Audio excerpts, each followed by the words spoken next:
Good afternoon again. I'm Navneet Chugh. So the entrepreneurs in this room, people that want to start new businesses, what can they do in Mexico? What entrepreneurship opportunities are there? That is a really good question. I was reading the entrepreneurship report that came out this morning on the genome of startups. And Mexico and Latin America, it's starting to grow and to enter in the technological side of the startups.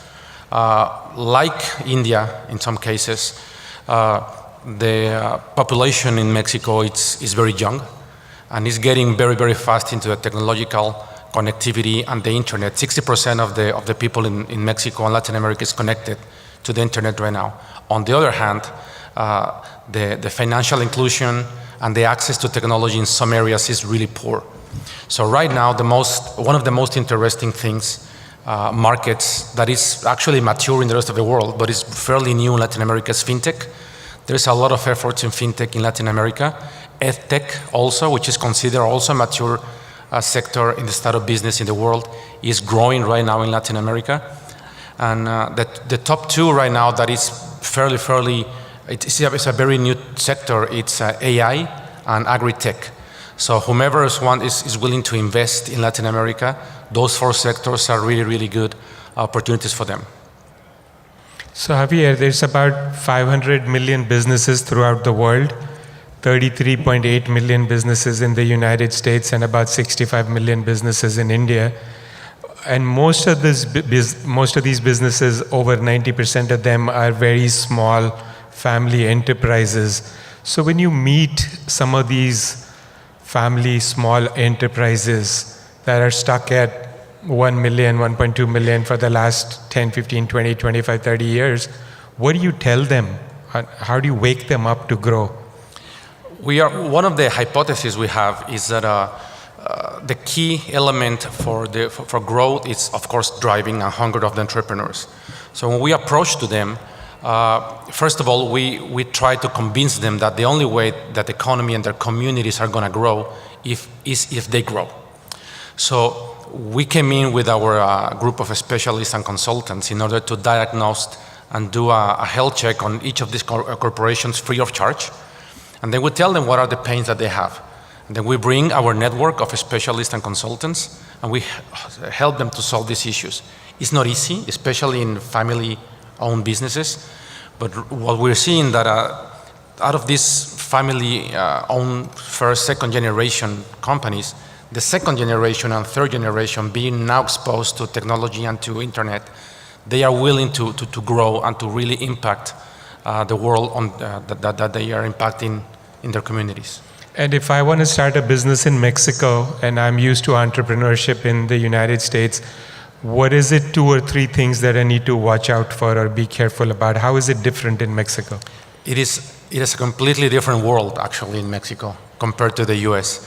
I guess the main difference at the startup level is that we are probably 10 to 20 years behind Silicon Valley in terms of community and support. So Mexico and the rest of the countries, including Brazil and Chile, which are very, very well developed compared to the other in the region, are used to have isolated efforts. Like, for example, all the countries are being supported by government funds. So they receive the funds and they just spend it. There is no mentor networks. There are very limited VCs and angel investor networks right now.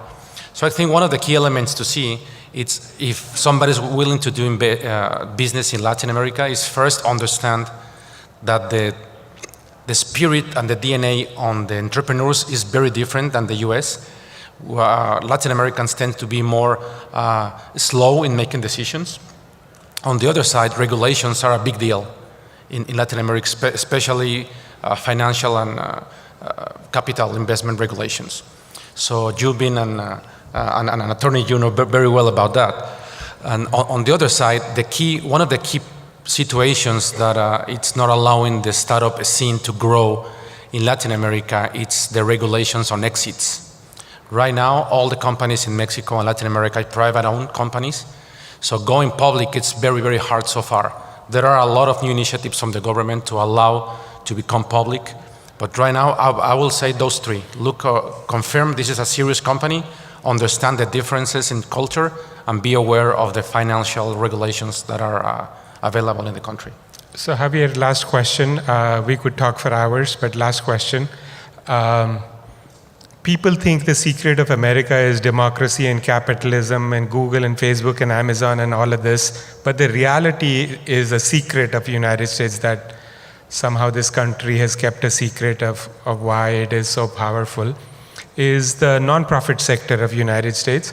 1.5 million charities. Americans gave $400 billion to charities last year, and these charities then raised $700 billion.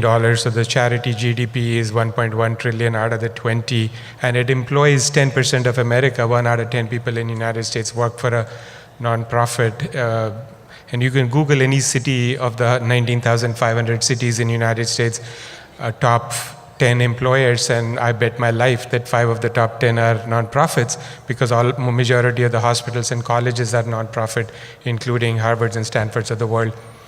And there's very few charities in Mexico, very few.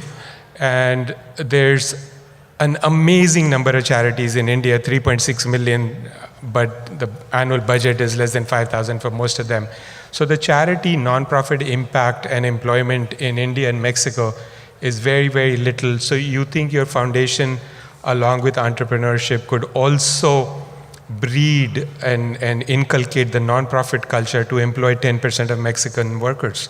I think it's happening right now, and this is a very good reading of what we're doing. When we reached Latin America, nobody believed what we were doing. So I think one of me as the face of this organization in Latin America, I've been seeing the biggest challenge. It's for Latin American, and this is probably the same for India and Southeast Asia. They don't believe that this is true. So every time we approach a decision maker, either an entrepreneur, university, a dean, a president of a large university, after we finish our pitch, they say, okay, so where's the catch?